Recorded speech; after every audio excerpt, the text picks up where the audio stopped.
Après le spectacle LGBTQ+, à l'ouverture des Jeux Olympiques, nous savons, hein, nous le savions déjà, mais nous en sommes maintenant persuadés que la France est le laboratoire du pire.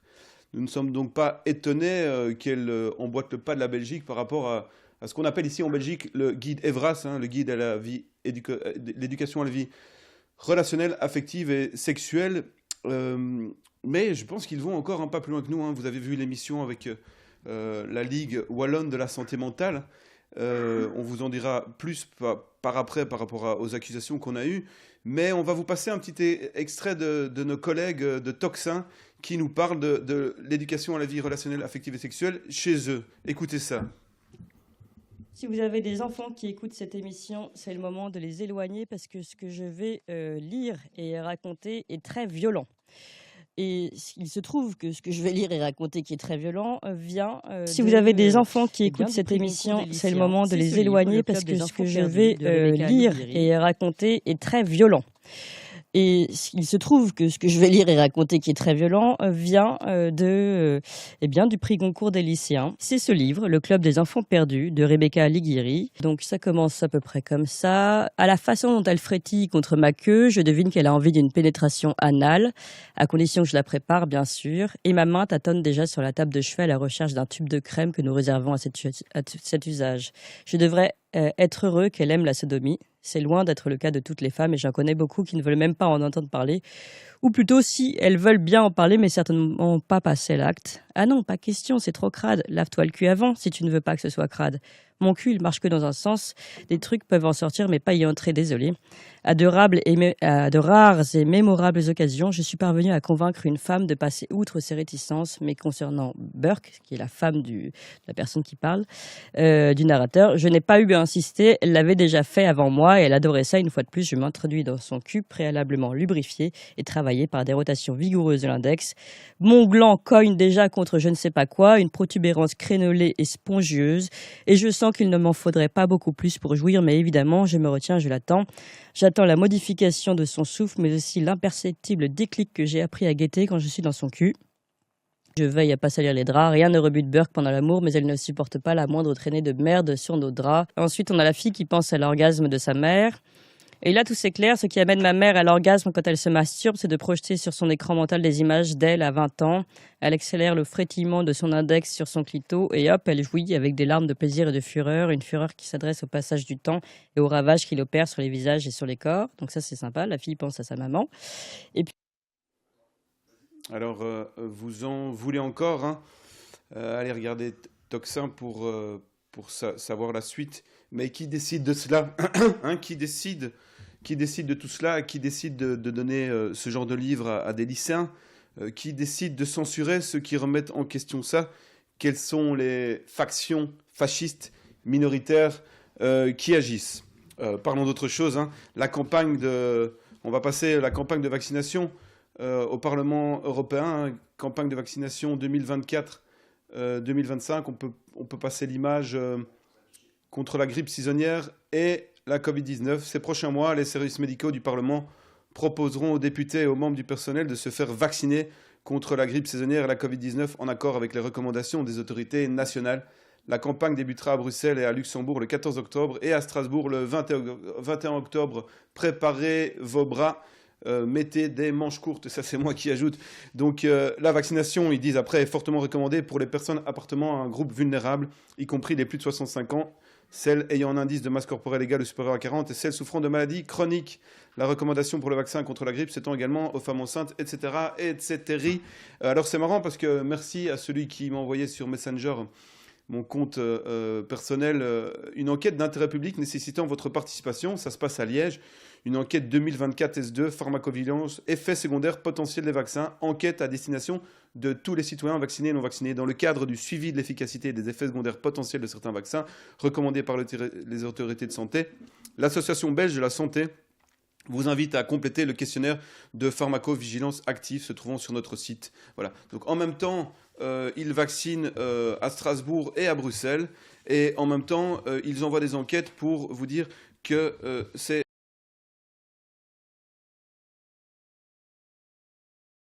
Yann Charrier a des choses à dire sur le sujet, puisqu'on avait terminé l'émission précédente sur le mal qu'on avait fait aux enfants, et je me souviens de ces scènes de liesse et de joie d'enfants sursautant quand on leur dit que le masque c'est fini. Si vous n'en êtes pas persuadé que le masque n'a servi à rien, je vous rappelle, pour ceux qui ne savent pas aussi, que Kéros, c'est un journal, un bimestriel, et que dans celui-ci, il y avait un article de Louis Fouché et du docteur Carole Cassin, état des lieux sur l'utilité et l'innocuité du masque, où en 2 pages, il démontre, étude à l'appui, que ce masque n'a servi à rien, sauf à faire ce que Yann Charrier nous a montré la semaine dernière. Et c'est un plaisir de l'accueillir pour cet 2e épisode de manipulation des masses et guerre psychologique 5.0, c'était ça? Bonjour Yann. Bonjour Alexandre. Une petite réaction à ce qu'on vient de voir, à la fois au vaccin, mais à la déferlante idéologique LGBTQIA+. Alors justement, j'ai la chance d'avoir préparé un sac à vomi pour la petite lecture de Toxin. J'avoue qu'étant un homme de 40 ans hétérosexuel, ça ne m'a pas vraiment excité. Au contraire, c'est plutôt du porno dégueulasse. Porno trash, comme ils disent, ouais. On pourrait lire à l'école. Porno trash, ouais, ça collerait bien. Toutefois, et c'est une des choses dont on va parler aujourd'hui, l'école a un objectif de normalisation. C'est-à-dire que ce qui passe à l'école, pour les enfants, ça devient normal. Donc, la protubérance crénolée et spongieuse, c'est normal. Si tu dis ça à des enfants à l'école, ça devient normal. Et concernant les vaccins, eh bien, c'était l'objectif d'Anthony Fauci et du NIAID il y a déjà plusieurs années, c'est-à-dire de réunir le vaccin traditionnel contre la grippe et les vaccins Covid-19 en un seul vaccin, une seule injection. Ça, c'est prévu depuis plusieurs années. Donc, il n'y a pour moi pas vraiment de surprise. Non, tout ça suit son cours, comme on pourrait dire. Donc, tout à fait, ça suit son cours et on est là pour essayer de freiner ça, je crois. Voilà, la première émission était passionnante. Je conseille à ceux qui ne l'ont pas vue de la regarder. Cette fois-ci, on est en direct, parce qu'on veut vous montrer qu'il n'y a rien à cacher. Yann a très bien préparé tout ça pour peut-être aussi faire comprendre à ceux qui n'ont pas encore compris et qui acceptent de remettre en question ces 4 années, en tout cas ce qu'ils croyaient qui était normal, pour montrer au fait que c'était une manipulation de masse comme il n'y en a jamais eu en fin de compte, parce que je vois que derrière toi il y a Propaganda, qui est un livre évidemment à mettre entre toutes les mains, d'Édouard Bernays, qui vous indique comment déjà au début du XXe siècle on manipulait les masses, mais là quand même on est à un niveau, un high level, top level, Yann, en termes de manipulation. Tout à fait, on a atteint un niveau supérieur dans la manipulation, et notamment la modification comportementale, puisque c'est ça qui va intéresser les dirigeants, surtout, pas tant ce que tu penses, mais ce que tu fais et ce que tu dis. Donc, dans la dernière partie, on avait vu que depuis les années 50, la psychologie avait énormément évolué par rapport à ce que la plupart des personnes connaissent. Aujourd'hui, on va parler de normes, de normalisation et d'ingénierie sociale. C'est pour ça que j'ai mis ce petit livre sur le côté. Parce que déjà à l'époque, même s'ils ne connaissaient pas tous ces concepts psychologiques, il y avait une belle utilisation des biais cognitifs, on va dire, dans la propagande. Que ce soit pour l'entrée en guerre des États-Unis, la cigarette pour les femmes et bien d'autres, bien sûr. Ces concepts sont toujours appliqués, ils ont juste été améliorés. Alors, qu'est-ce que c'est l'ingénierie sociale? L'ingénierie sociale, c'est appliquer des méthodes d'ingénierie, comme quand on fabrique un moteur pour une grande usine, mais pas sur un moteur, sur la société et donc sur les citoyens.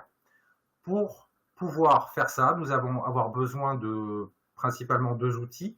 La normalisation, le fait de créer des normes et de les intégrer dans la population, et les représentations sociales.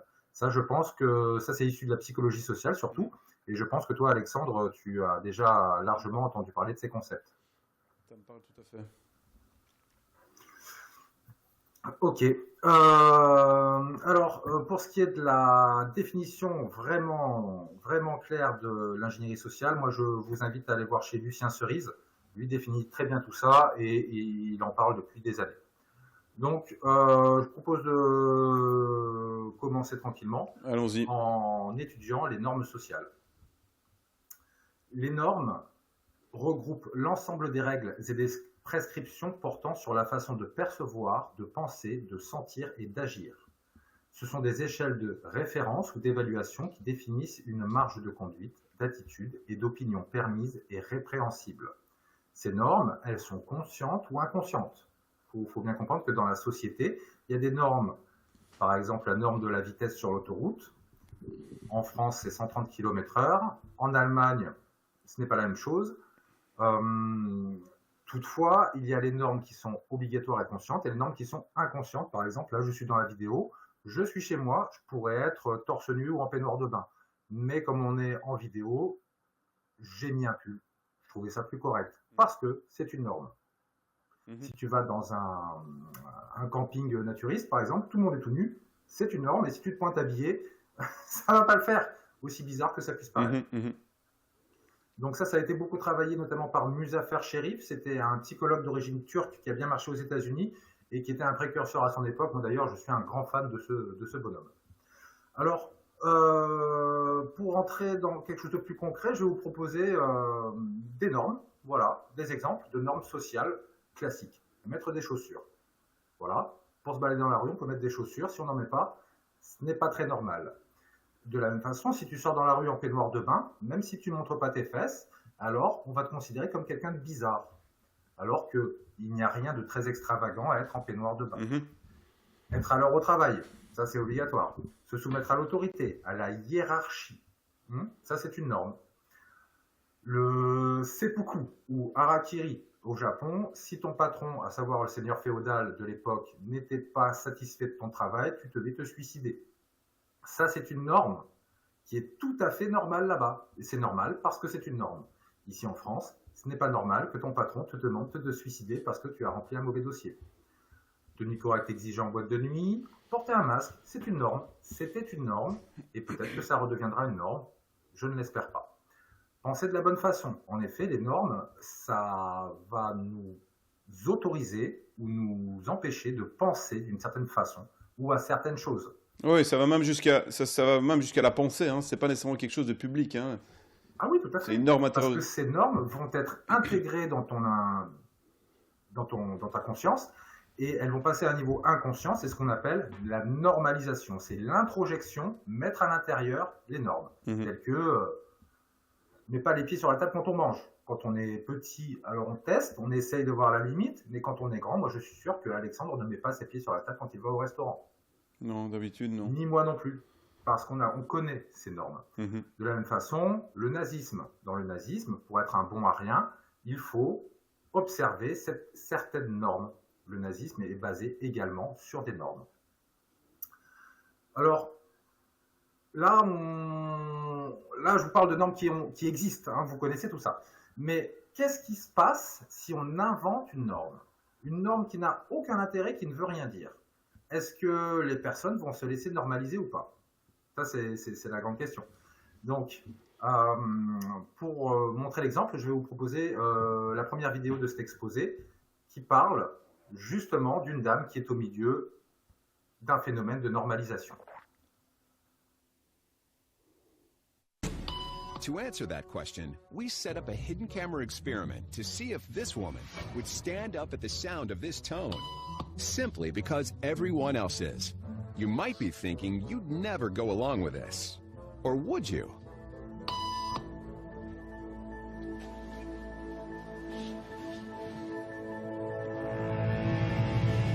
After just 3 beeps, and without knowing why she's doing it, this woman is now conforming perfectly to the group. But what happens if we take the group away? Elaine, please.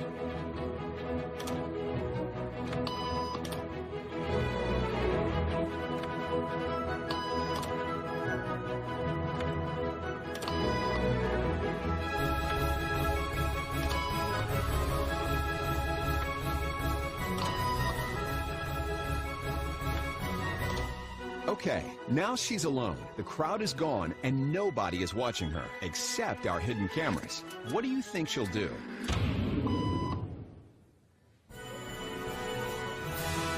She's now conforming to the rules of the group without them even being there. Now, watch what happens when we introduce another outsider who doesn't know the rules. Have a seat, and they'll be out in just a couple minutes. Great, thanks so much.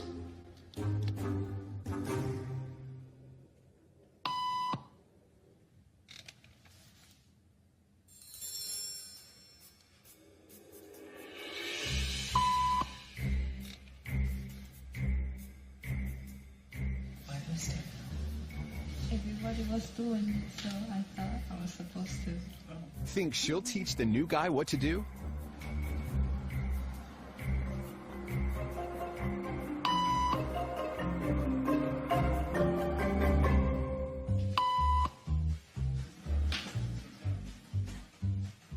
We kept the cameras rolling as more unsuspecting patients arrived.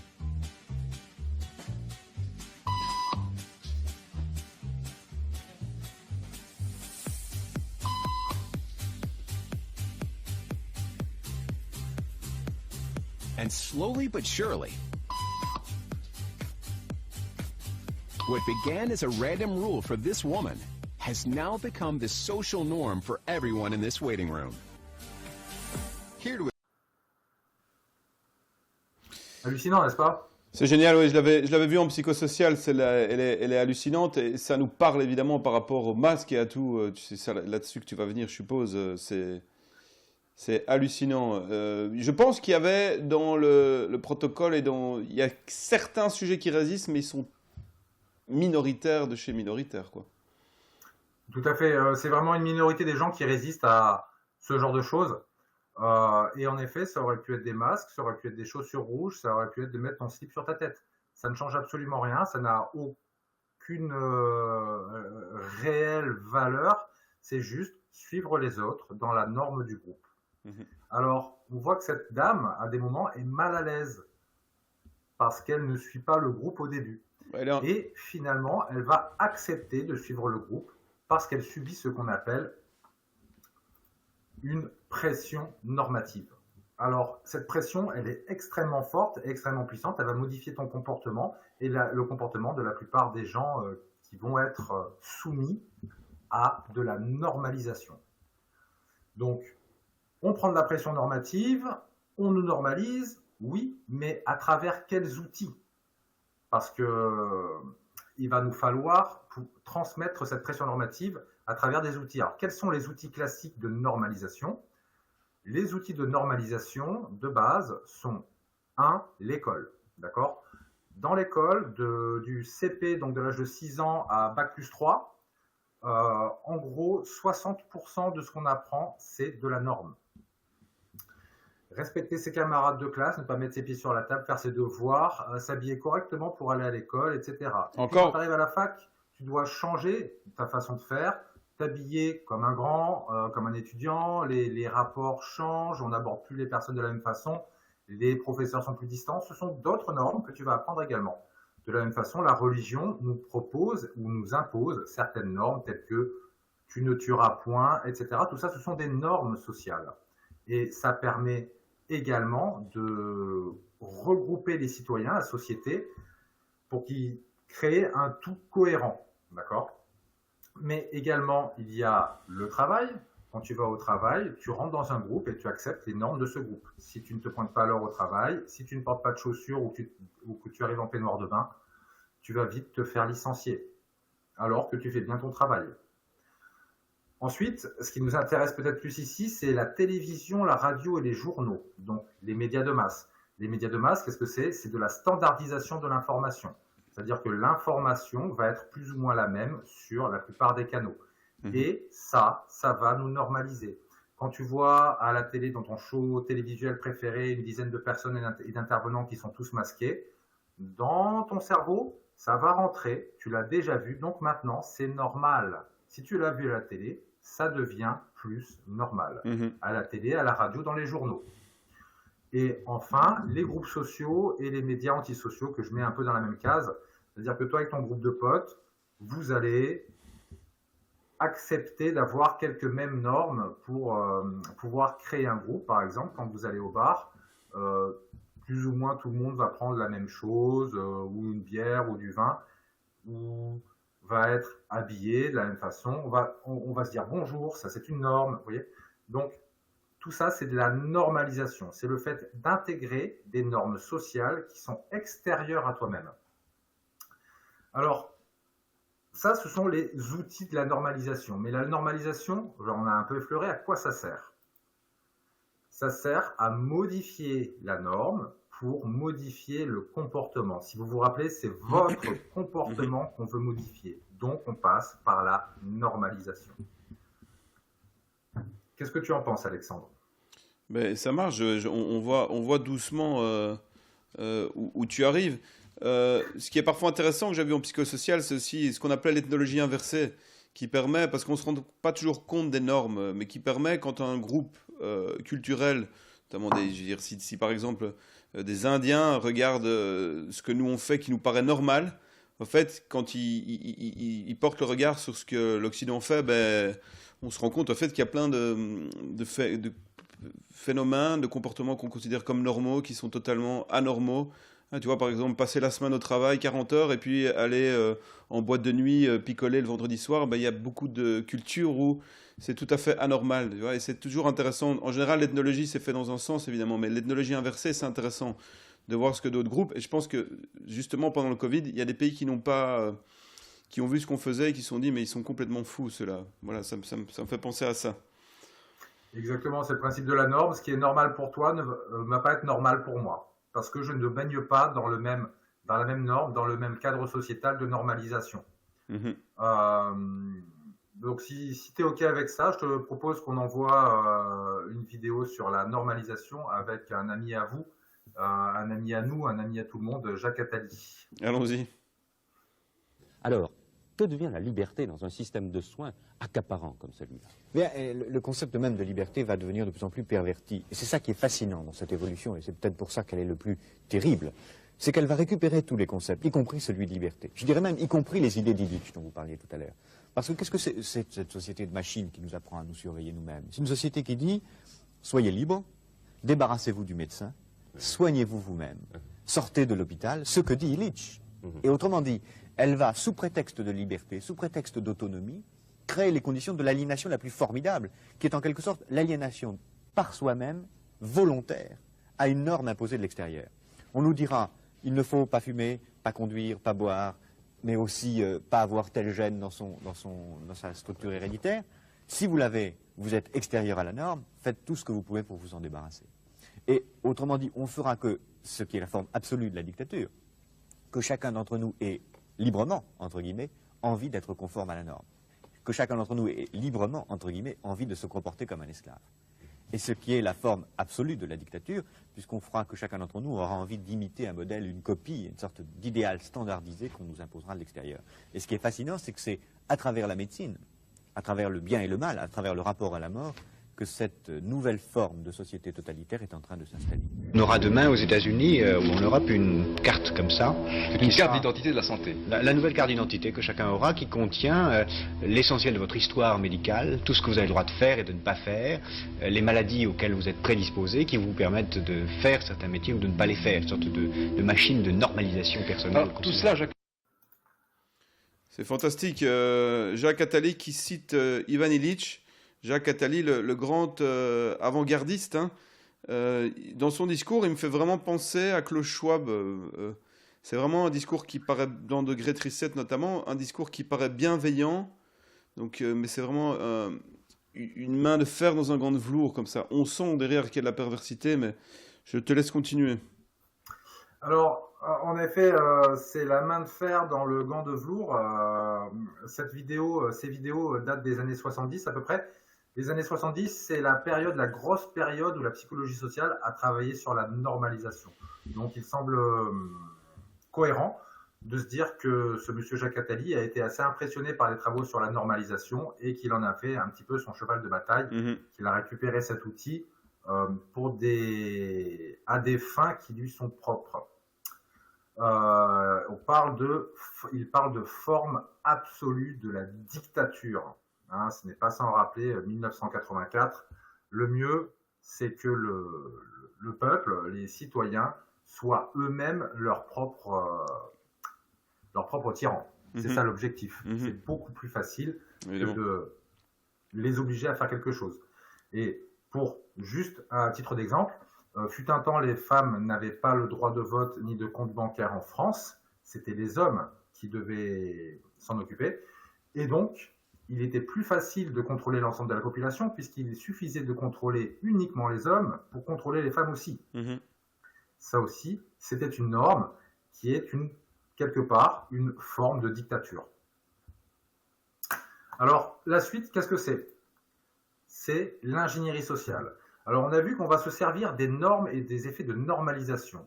Et on va s'en servir dans quoi? Dans des programmes d'ingénierie sociale. Donc, c'est une pratique visant à modifier à grande échelle certains comportements de groupes sociaux. Et je rajouterai de façon le plus discrète possible. Si tu comprends vers quoi on t'oriente, alors probablement que tu n'auras pas envie d'y aller. Et moi, je fais la différence entre deux choses.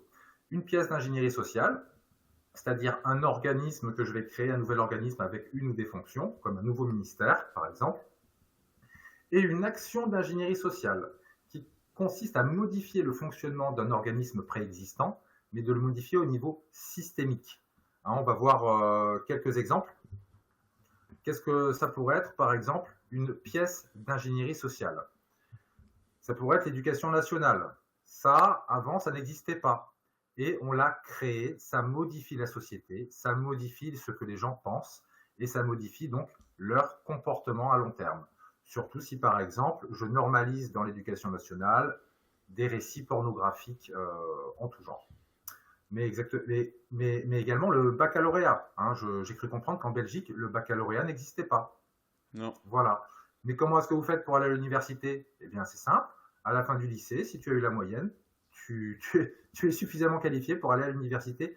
Inutile d'essayer de te recaler avec une épreuve en plus. Ça n'a aucun espèce d'intérêt. Sinon, d'empêcher certaines personnes d'aller à l'université. Certaines catégories de la population, ouais. Oui, une bonne partie de la population. Mais ça, c'est calculé à l'avance. Combien on va accepter de gens au baccalauréat, c'est prévu à l'avance. Le truc, c'est que ces gens qui n'iront pas à l'université, comment on les appelle? On les appelle des ouvriers. Voilà. Les médias de masse, ingénierie sociale, le Pôle emploi, France Travail, bref, l'organisme qui va s'occuper de gérer le chômage, ça va être de l'ingénierie sociale. L'assurance chômage, avant ça n'existait pas, quand tu n'avais plus de travail, tu crevais de faim. Ça aussi, ça modifie la société et ça va permettre de la rendre plus stable. Par exemple, la sécurité sociale, c'est un outil d'ingénierie sociale. Ça ne veut pas dire que c'est négatif, hein. C'est juste un outil. Comme un marteau, je peux m'en servir pour t'aider à construire ta maison, ou alors je peux te taper sur la gueule avec. Hein, au niveau de la sécurité sociale, on vient de voir Jacques Attali qui nous expliquait à quoi ça servait pour lui. Les hôpitaux, les élections, le ministère de la Jeunesse et le ministère de la Culture en France, ce sont des outils d'ingénierie sociale. La retraite pour tous également. Avant, ça n'existait pas, maintenant ça existe, et ça change beaucoup de choses dans la société. Ça, ce serait pour des pièces d'ingénierie sociale, ça serait des exemples, et des exemples d'actions d'ingénierie sociale, ça serait par exemple de la censure. Ça va t'empêcher d'avoir des informations, et donc ça va modifier ton comportement. Le grand débat, qui a été une des pièces maîtresses pour casser le mouvement des Gilets jaunes. La modification de normes, la modification du fonctionnement d'une structure, comme par exemple les crèches et les hôpitaux. Et oui, si je réduis le personnel des crèches, il y a un certain quota, il y a un certain stade à partir duquel la bienveillance envers les enfants va devenir de la maltraitance. Si j'ai 3 enfants à m'occuper toute la journée, 3 petits nourrissons, beaucoup de travail. Si j'en ai 4, c'est vraiment la limite. Mais à partir de 5 ou 6 enfants par assistante maternelle, en fait, elles vont être tellement débordées qu'elles ne pourront pas les bien traiter. Elles vont être obligées de les pas bien traiter. Donc ça devient de la maltraitance institutionnelle. Ça, on le sait très bien.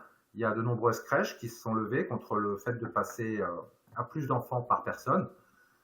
C'est très grave de faire ça. Hein. C'est de la négligence. La retraite à 70 ans qui arrive bientôt en France, ça aussi c'est un mouvement d'ingénierie sociale. Transformer le RMI en RSA, réduire le personnel soignant, tout ça, ce sont des manœuvres d'ingénierie sociale visant à modifier le fonctionnement de la société. Et tout ça évidemment accompagné d'un discours bienveillant, assez schizophrénique, paradoxal, mais c'est plutôt schizophrénique. Hein. Ah ben tout à fait. Le discours est paradoxal. Il faut avoir l'air bienveillant quand on maltraite sa population. Sinon, ils vont finir par refuser, d'une part. Et d'autre part, tu parles de schizophrénie parce qu'on est dans une double contrainte. C'est-à-dire que quelqu'un nous fait du mal en ayant l'air sympa. Et ça, on en reparlera dans un épisode ultérieur, c'est une bonne base pour rendre une personne, ou plus particulièrement un enfant, schizophrène. Pour de vrai. Tout à fait. Alors, ça, ce sont des actions d'ingénierie sociale qui vont utiliser ce qu'on appelle les normes. Mais il n'y a pas que la normalisation qui va être utilisée dans ces grandes actions d'ingénierie sociale que nous vivons depuis 5 ou 6 ans. On va également se servir du concept des représentations sociales qui, lui, date des années 60, à partir des années 60. Donc le gros chercheur là-dessus, c'est Serge Moscovici. Alors, j'ai essayé de vous donner une définition, mais ce n'est pas évident pour les représentations sociales. Alors, les représentations sociales constituent une modalité particulière de la connaissance, c'est donc une connaissance, généralement qualifiée de connaissance de sens commun, de connaissance naïve, dont la spécificité réside dans le caractère social des processus qui les conduisent. Elle recouvre donc l'ensemble des croyances, des connaissances et des opinions qui sont produites et partagées par les individus d'un même groupe à l'égard d'un objet social donné. Alors, c'est une définition qui n'est pas trop mauvaise, mais ça reste quand même un peu abstrait. Donc, on va essayer de passer dans le concret. La question de à quoi ça sert. Déjà, et une représentation sociale, ça va servir à dominer la population. Ça sert à plein de choses, à comprendre la réalité, mais aussi à dominer la population, parce qu'il me faut l'approbation des masses du peuple pour pouvoir le dominer. Et donc, il faut contrôler les représentations sociales pour diviser le peuple. Et si j'ai créé 2 groupes humains différents à partir d'une division qui sert mes intérêts, je peux créer de la violence entre ces 2 groupes que j'ai créés de toutes pièces. Il me faut pour cela exacerber les représentations sociales négatives. Donc, je donne un exemple. Par exemple, Allemagne 1940. La représentation sociale, qui a été lancée par le gouvernement, c'est que les Juifs étaient porteurs de maladies et que donc il ne fallait pas les toucher et les isoler, si ça te rappelle quelque chose. On doit isoler les gens qu'on soupçonne être malades. Là, à l'époque, ils étaient accusés de porter le typhus. Donc, on doit les ghettoiser, puis les brûler pour qu'ils ne nous infectent pas. Voilà. Ça, c'est la représentation sociale d'un nazi qui va dire que les Juifs sont porteurs de maladies. Alors que on sait très bien qu'ils sont faits comme nous, et que certains sont malades et d'autres sains de corps et d'esprit. Alors là, je vous donne un exemple à quoi ça ressemble une représentation sociale. Là, je prends le cas du racisme. J'ai essayé de mettre tout le monde pour qu'il n'y ait pas de jaloux. J'ai mis les Français en premier, les frouzes, comme on dit dans quelques autres pays du monde. Les frouzes, les ritales, les boches, les ricains, les nègres, les lupins, les crouilles. Donc là, j'espère que j'ai vraiment oublié personne, je voudrais vexer personne. Alors, une représentation sociale négative, elle va être composée, comme les positives, d'un noyau central de la représentation, c'est le gros rond noir, et de noyaux de représentation périphérique. Par exemple, peu importe la personne que tu accuses, qui vient dans ton pays, en général, on retrouve les mêmes représentations. C'est-à-dire, la personne est illettrée, est agressif ou violent, il est soit feignant parce qu'il vient profiter des allocs en France, ou alors il vient nous voler notre travail, si c'est un travailleur, donc ça, tu n'as pas le choix. Il est voleur, il nous vole nos femmes. Ça, c'est un classique. Ils sont menteurs, ils portent des maladies, ils sont sales, et tu comprends, entre le bruit et l'odeur, voilà. Ça représente assez bien une représentation sociale négative que je pourrais avoir, que tu pourrais avoir d'un groupe étranger que tu ne connais pas. C'est l'image que tu peux avoir d'eux si tu as une image négative. Mais tu pourrais avoir une image positive. Là, on travaille sur les représentations sociales négatives. Alors, il faut comprendre que ce n'est pas la réalité. D'accord ? C'est pas la réalité. Et d'ailleurs, dans la diapo d'après, on va mettre des représentations sociales inventées, donc qui ne veulent rien dire. En rouge, j'ai mis celles que j'ai inventées moi-même. J'en suis assez fier. Alors, que ce soit les islamo-gauchistes, par exemple, ça n'existait pas il y a 5 ou 6 ans, maintenant ça existe. Les complotistes, les antivax, les hérétiques, parce que les complotistes sont les hérétiques du XXIe siècle. Et moi, j'ai inventé le droito-sioniste, le christiano-centriste et le gaucho-centriste. Alors ça, c'est celui dont je suis le plus fier, le gaucho-centriste. On comprend bien que ça ne veut rien dire, ça n'est pas l'intérêt, d'accord? Si je te dis, Alex, que toi, tu es un hérétique, et j'ai pas besoin de le prouver, j'ai pas besoin que ça ait vraiment un sens, c'est que les gens vont te regarder d'une façon négative parce que j'ai posé sur toi, l'opprobre, une représentation sociale négative. Alors que ce soit les complotistes, les antivax ou les islamo-gauchistes, comme les autres, ils sont stupides, agressifs, feignants, voleurs, menteurs surtout, anti-républicains. Donc ça, pour moi, c'est plutôt une qualité, mais on pourrait considérer que c'est un défaut. Ouais. Ils sont inutiles et voire même, ce sont des terroristes stupides. Mmh. Oui, tout à fait. C'est pour ça que je pense que les gens qui s'auto-qualifient de complotistes, ceux qui ont remis le discours officiel en cause, qui ont douté, je pense que c'est une mauvaise chose de s'auto-qualifier de complotiste, parce que ce sont quand même les médias qui ont le monopole de la représentation du réel, comme disait Alain Cardot, et s'auto-qualifier comme ça, si on n'a pas le pouvoir médiatique, voilà, c'est les autres qui vont le récupérer. Oui, de temps en temps, on a tendance à introjecter, donc à prendre de l'extérieur et à ramener dans notre inconscient ce dont on nous affuble. Tu pourras remarquer, par exemple, dans des quartiers pauvres en France, des gens extérieurs à ces quartiers traitent les habitants de racailles. Racailles, j'allais dire, ouais, Kaira. Voilà. Ouais. Et des Kairas. Et pour suivre ce mouvement, curieusement, il y a de nombreux jeunes personnes de ces quartiers qui vont s'appeler eux-mêmes, moi je suis une Kaira. Tu vois? Parce que d'une certaine façon, on introjecte ce qu'on nous dit. Si tu dis à un enfant, t'as tapé le chien parce que t'es méchant, alors l'enfant va introjecter cette représentation de lui-même et va dire, mais si je tape les autres, c'est normal, c'est parce que je suis méchant. Tu vois? Il intègre ça dans son fonctionnement. Alors, juste pour la petite parenthèse, le complotisme, ça a été donc inventé dans les années 60 par les communicants de la CIA suite au rapport Warren qui est censé mettre la lumière sur l'assassinat du président John Fitzgerald Kennedy. Censé, ouais. Donc ça, c'est dans les années 60. Et les années 60, c'est justement l'époque où on découvre et recherche beaucoup sur les représentations sociales.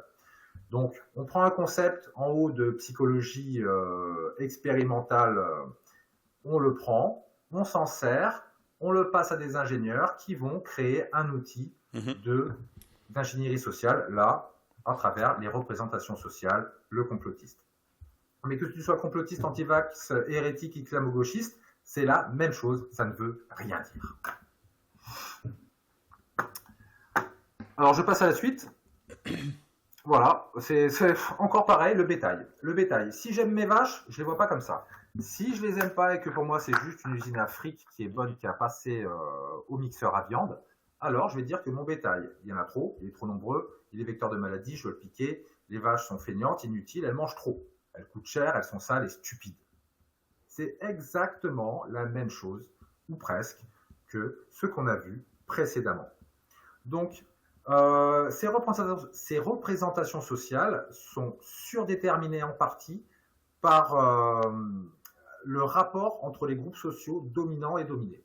En effet, dans notre société, on a des groupes dominants, donc généralement les riches et les puissants, et des groupes dominés, les pauvres et les moins puissants, ce que certains appellent les inutiles. Donc en fait, Macron. Ces groupes ont des représentations sociales d'un groupe sur l'autre, qui sont des représentations intergroupes, à l'inverse des représentations intragroupes, et ça va être la connaissance vulgaire, naïve, que ces groupes ont des autres groupes, parce que les dominants et les dominés, généralement, ne se mélangent pas. Si tu essayes d'entrer dans une soirée de rupin où tu n'es pas invité, quelquefois, c'est très difficile d'entrer. Alors, comment est-ce qu'on voit les dominants quand on est dominé? on les voit en général mieux organisés que ce qu'ils sont en réalité. Hein. On peut avoir l'impression que le système de la République française est très bien organisé, mais si tu regardes pendant les élections ou en ce moment avec le budget, tu vas te rendre compte que c'est pas si bien organisé qu'on aimerait que ça soit. En général, les dominants ont l'air plus intelligents que ce qu'ils sont en réalité. Et là, je parle de l'effet costard. L'effet costard, selon la façon dont tu es habillé, si tu mets un costume avec une cravate, une chemise, on te donnera généralement 10 points en moyenne de QI de plus que ce que tu as en réalité. Si tu vois un homme politique à la télé qui n'a pas l'air malin, dis-toi que s'il était en t-shirt et en jean, il aurait l'air encore plus bête. C'est une question de perception. Et à l'inverse, les dominants, comment vont-ils voir les dominés? Ils vont les voir comme brutaux, ignorants, stupides, sales, ils sont à civiliser.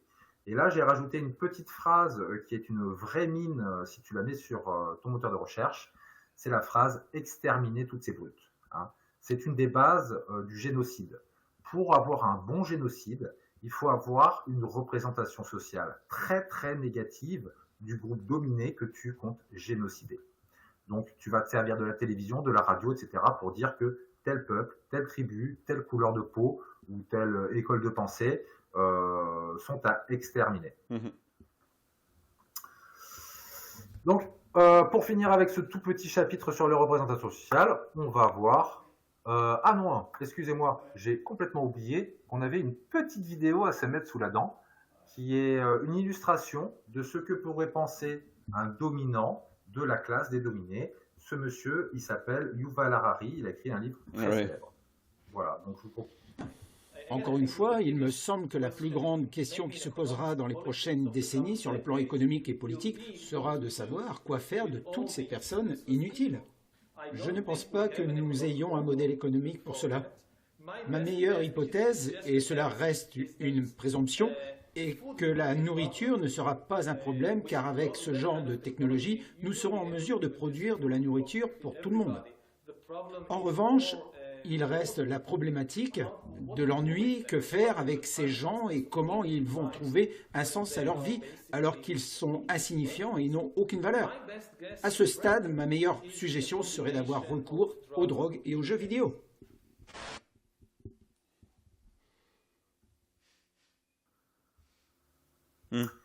Alors, je l'avais pas vue celle-là. Elle me fait penser à celle de Laurent Alexandre, mais elle est encore pire, celle que tu viens de montrer. Celle de Laurent Alexandre qui s'adresse à des universitaires français et qui parlent des inutiles. Donc ils sont vraiment dans un discours limite génocidaire. Hein. Disons que c'est pas un discours génocidaire parce que c'est une...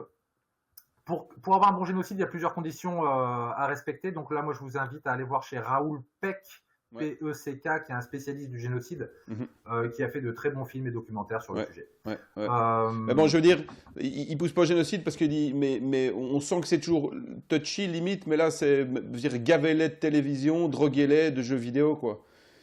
Alors, c'est en fait, à mon avis, mais ça me regarde, hein, c'est mon avis personnel et je vous conseille de ne pas être d'accord. À mon avis, c'est une blague. Hein. La drogue et les jeux vidéo, c'est une blague. C'est pour rigoler, c'est juste pour dire qu'on n'a pas de solution. Donc, si on n'a pas de solution, qu'est-ce qu'on doit faire? Voilà. On doit s'en débarrasser d'une façon ou d'une autre, en les droguant ou autrement. Mais quand tu considères que ton voisin est inutile, ça ne te dérange absolument pas qu'il disparaisse. Tu veux dire, il va quand même pas jusqu'au bout de sa pensée, quoi. Je ne pense pas. Mais ça, c'est mon avis, c'est personnel, ça me regarde. Et donc, on a vu juste avant la représentation du bétail, si on ne l'aime pas. Et là, juste après, on va voir le peuple. On va voir que ce n'est pas forcément très différent. Vous avez entendu probablement ces mots-là à la radio, dans les journaux. Le peuple, qu'est-ce qu'on est? Nous sommes des illettrés. Okay, nous sommes agressifs et violents. Nous sommes feignants, nous sommes inutiles. Donc ça, c'est les propos de Yuval Harari. Parce que si tu ne travailles pas pour un patron capitaliste, ta vie n'a aucun intérêt pour lui. Nous mangeons trop. Donc on va nous faire manger des insectes. Nous sommes des assistés, bien sûr. Quand c'est une personne qui gagne 30 000 € par mois et qui ne plie même pas son linge, qui ne fait pas la vaisselle et nous traite d'assistés, alors ça, moi, je trouve ça un peu fort. On est sale, on a tendance à être sale. Le bruit et l'odeur, c'est pareil. Et aussi, on nous appelle les sans-dents. Ça, c'est quand même assez classe. Donc, on voit qu'il n'y a pas vraiment de différence entre du bétail qu'on va envoyer à l'abattoir et toi, le peuple. Tout ça pour dire qu'un génocide ne serait pas gênant pour certaines personnes, je pense. Ouais, ce qui est de nouveau paradoxal, c'est une grande partie de ce peuple, via la manipulation, encense ceux qui les dominent et ceux qui veulent les faire disparaître. Hein. C'est ça qui est aussi paradoxal. Grâce à la télé, évidemment, ils ont un respect et une reconnaissance pour le dominant qui peut paraître paradoxal, mais qui fait partie du système de manipulation, évidemment. Tout à fait, puisque ça on le verra un peu plus tard, mais on observe énormément d'inversions accusatoires et d'inversion des rôles dans le triangle de Cartman. C'est-à-dire que le bourreau va se déguiser en sauveur. Hein. Quand, par exemple, on a vu en France, il y a 2-3 ans, je crois, Gérald Darmanin, qui à l'époque était ministre de l'Intérieur, donc le patron de la police, s'est joint à une manifestation de policiers qui n'étaient pas contents de leurs conditions de travail pour dire « Oui, mais moi aussi, je suis pas content. » Oui, sauf que c'est toi qui as pris ces décisions. Et là, tu te fais passer pour une victime ou pour un sauveur au lieu de montrer que tu es le bourreau. C'est vraiment nécessaire pour pouvoir mettre en place de grands plans d'ingénierie sociale. Il faut que la population te fasse confiance. Et comme tu l'as dit, on va se servir de la télé, de la radio et des journaux pour montrer que Emmanuel Macron a ton bien dans la poche et c'est ton pote, quoi. Il est là pour ton bien. Voilà, moi c'est tout ce que j'avais à dire sur les représentations sociales. Donc les normes, la normalisation et les représentations sociales sont vraiment deux très gros outils qu'il faut comprendre pour pouvoir résister à certains appelaient une déferlante totalitaire. Oui, je veux rajouter ce que je viens de dire et que j'utilise souvent, cette expression d'Alain Cardot, hein, un grand sociologue et spécialiste des médias, de la critique des médias en France, c'est que les médias ont le monopole, les médias de masse ont le monopole de la représentation du réel. Donc ils ont en quelque sorte le monopole de nos représentations sociales et ils nous mettent dans la tête une façon de voir le monde qui est fausse, hein, et donc en tout cas qui ne correspond pas au réel. Hein. Comme il dit aussi, ils nous présentent le réel tel qu'ils veulent qu'on le perçoive. Donc, je conseille vivement de lire Alain Cardot à ce niveau-là. Très bien, j'essaierai de le lire aussi parce que je ne connaissais pas. Journaliste précaire, journaliste quotidien notamment, sa préface qui est un chef-d'œuvre. Ok, intéressant. Donc, moi, c'est la fin là-dessus. Ce dont je voudrais vous parler pour terminer, c'est la dissonance cognitive. C'est un mot qu'on a entendu, j'ai entendu sur les médias alternatifs depuis 2-3 ans. Problème, c'est qu'on ne parle pas vraiment de ce qui est important dans la dissonance cognitive. La dissonance cognitive, pour un psychologue, n'a en fait quasiment aucun intérêt. Qu'est-ce que c'est la dissonance cognitive? C'est quand mes actions ne sont pas en accord avec mes valeurs et mes croyances. Je suis végétarien, mais je travaille dans un abattoir de poulet. Tu comprendras bien qu'il y a un petit problème. Donc ça va entraîner un stress sur la personne. Mais c'est pas ça qui nous intéresse, nous les psychologues. Ce qui nous intéresse, c'est comment tu vas réagir à ce stress, qu'est-ce que tu vas faire pour t'en dégager, pour t'en libérer. D'accord ? Donc, si tu travailles dans un abattoir de poulet, ou de vache, ou de ce que tu veux, de dromadaire, et que tu es végétarien, que tu ne peux pas changer tes actions, ni ta situation, parce que tu as besoin de payer ton loyer, tu n'as pas le choix, tu es dans une situation difficile. Tu ne peux pas changer ton comportement, il faut égorger des poulets. Alors, qu'est-ce qui va changer? C'est ta façon de penser, de façon à rendre la situation plus supportable. Alors, une hypothèse que je fais, c'est vraiment une hypothèse, mais quand on voit toutes ces vidéos de torture d'animaux dans des abattoirs, qu'est-ce qui se passe selon moi? C'est-à-dire que tu vas être intégré dans un univers industriel horrible et que la seule façon pour toi de supporter ça au quotidien pendant des années, ça va être de prendre plaisir à ce que tu fais, tout simplement.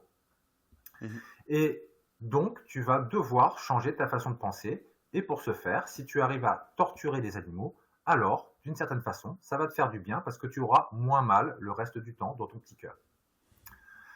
Donc, la dissonance cognitive nous pousse à rationaliser a posteriori notre situation et notre comportement. Souvent, l'être humain fonctionne comme ça. On va faire quelque chose qui est irréfléchi et après on se dira « Ah, mais si j'ai fait ça, c'est pour une bonne raison. Hein » Et donc, pour illustrer ça, on a une vidéo qu'on mettra après. Mais d'abord, je voudrais vous parler de Muzafer Sherif et d'une expérience très célèbre qui s'appelle 1 dollar de 10 dollars. Je ne sais pas si tu l'as déjà vu passer, peut-être en psychosocial. Oui. Oui. Ceux qui sont mieux ou moins bien payés réagissent différemment quand ils doivent donner du sens à leurs actions. Et c'est notamment ceux qui sont moins bien payés qui lui donnent plus de sens parce qu'ils doivent équilibrer leurs croyances et leurs comportements, si je me souviens bien. Oui, c'est ça. Tu as une bonne mémoire. Ça se passe dans une usine. On va créer une tâche sur un tapis roulant d'usine qui ne sert à rien. C'est comme Absolument. Charlie Chaplin dans les temps modernes. Tu as des gros boulons à visser, dévisser pendant 4 heures. Ça n'a aucune utilité. Tu ne produis rien. Tu es juste là pour te... En fait, ils ont fait tout ce qu'ils ont pu pour que la tâche soit la plus emmerdante possible. Vraiment. Et ils y sont arrivés. Ils sont très forts, crois-moi. Et donc, on va créer 2 groupes. Un groupe contrôle et un groupe test. On va dire aux gens, alors, si vous faites ça pendant 4 heures, c'est une expérience, vous serez payé 10 dollars. Donc, dans les années, je crois que c'est 1930, 10 dollars, c'est beaucoup. Hein, tu as vraiment fait une bonne journée, tu peux rentrer chez toi, tu es fier de toi. Alors, on va faire la tâche, et dans le groupe contrôle, on va dire, tenez, voilà vos 10 dollars, qu'est-ce que vous avez pensé de ce travail? Et la plupart des gens vont dire que c'était affreux, c'était chiant, j'ai rien appris, c'était nul, je suis content que ce soit fini. Ouais, un travail d'usine quelque part, avec la production en moins. Et le groupe test, ce qu'on va faire, c'est qu'on va leur dire, écoutez les gars, je suis désolé, mais il y a un problème de budget. Et donc, au lieu de vous payer 10 dollars, on va vous payer 1 dollar symbolique. Alors là, normalement, tu n'es pas content et tu gueules. Mais qu'est-ce que vont dire les gens quand on va leur demander, est-ce que vous avez aimé votre travail? Ils vont dire, c'était long, c'était difficile, mais j'ai appris quelque chose. Alors bon, et quoi donc? Qu'est-ce que tu as appris? À tourner un boulon dans un sens ou dans l'autre? En fait, ces gens-là n'ont rien appris. Ils rationalisent a posteriori leur comportement. Au lieu de dire je me suis fait rouler dans la farine, tu préfères dire j'ai appris quelque chose. Et on retrouve ça de temps en temps dans les discours de politique. Hein. Si vous faites attention, ils vous disent oui, mais après la crise, nous aurons appris, nous serons plus forts. C'est des mensonges. C'est juste, on va essayer de profiter des effets de la dissonance cognitive sur ton cerveau. Voilà, moi c'est tout ce que j'avais à dire au niveau de la dissonance cognitive et aussi pour cet exposé. Ouais. Pour moi, il est à peu près fini. Mais on a une dernière petite vidéo bonus à vous donner si tu n'as rien à ajouter. Je veux dire que c'est très bien de terminer sur la dissonance cognitive parce que elle est capitale, hein, comme la représentation sociale. Elle est capitale pour comprendre ce qui s'est passé, pour comprendre le fonctionnement en général de la société. Hein. Tu disais des gens qui doivent payer leur loyer, qui ont des enfants à l'école, ils partent en vacances. Ils vont en général, quand ils sont, par exemple, j'ai fait des articles là-dessus, hein, sur la dissonance cognitive chez les journalistes. Si tu arrives dans une rédaction, que tu rêves d'un journalisme libre où tu peux tout dire et que tu te rends compte que ce n'est pas du tout le cas, tu dois, si tu veux garder ton salaire, payer ton loyer, tu dois modifier tes croyances et tu vas petit à petit te dire que tu fais un travail de qualité et qu'en fin de compte, tu as quand même de la liberté, même si parfois il y a des petites censures. Et si tu ne te sens pas bien, tu vas créer un journal alternatif, comme ils ont fait ici en Belgique. Hein. Il y a un journal qui a été créé, je ne vais pas le citer, mais tout le monde le sait, qui a été créé par des gens qui font tous partie des médias de masse, la RTBF, la Libre Belgique, la Dernière Heure, et qui a été créé en fin de compte et qui tout de suite a eu une audience sur ces médias de masse. Donc on sait très bien qu'ils ne parleront jamais d'une chose, c'est de la critique des médias. Voilà, mais ça c'est aussi une dissonance cognitive. On crée autre chose en disant on a quand même de la liberté dans notre pays, quoi. Donc je te remercie de terminer avec cette théorie de Festinger, si je me souviens bien. Évidemment, c'est pire ailleurs. Hein. T'es pas content? Ouais. Tu veux aller voir comment ça se passe dans la Russie stalinienne? Tout à fait. C'est ça qu'on va te dire. On va dire, mais c'est pire ailleurs, t'inquiète pas. Donc pour finir, voilà, on aura un petit exemple de vidéo sur la dissonance cognitive. Alors je ne sais pas si c'est un fake ou si c'est pas un fake, mais ça n'est pas très grave parce que moi je trouve que ça représente bien ce dont on parle. Et on terminera avec ça, on se voit off. Merci beaucoup Yann encore pour ce deuxième épisode. Les autres épisodes se feront le mardi, je pense, c'est ça, c'est qu'on avait dit en direct. Et on reprend nos décryptes hebdo jeudi avec d'autres invités. Merci beaucoup Yann. Merci à vous. Les vaccinés, ils sont supérieurs, donc ils ont des privilèges, et les inférieurs, ils n'ont pas de privilèges. C'est normal, c'est comme ça dans toute société, il y a toujours des catégories. Nous maintenant, c'est les vaccinés. Donc voilà, moi j'assume totalement mes privilèges. on va pouvoir aller au restaurant, on va pouvoir aller au spectacle, on va pouvoir voyager, on va pouvoir enlever nos masques dans des lieux que à nous. Donc oui, on aura des lieux que entre vaccinés, entre supérieurs. Et voilà, donc moi je suis privilégié, vous n'êtes pas privilégiés, ceux qui ne sont pas vaccinés. Et c'est normal, il faut accepter d'avoir moins de droits, genre vous êtes inférieur, genre c'est normal. C'est comme les animaux, enfin les humains ont plus de droits que les animaux. Bah là c'est pareil. Et encore, les animaux vaccinés, ils devraient avoir plus de droits quand même. Genre, normal. Normal. Ce qui est normal relève de la normalisation.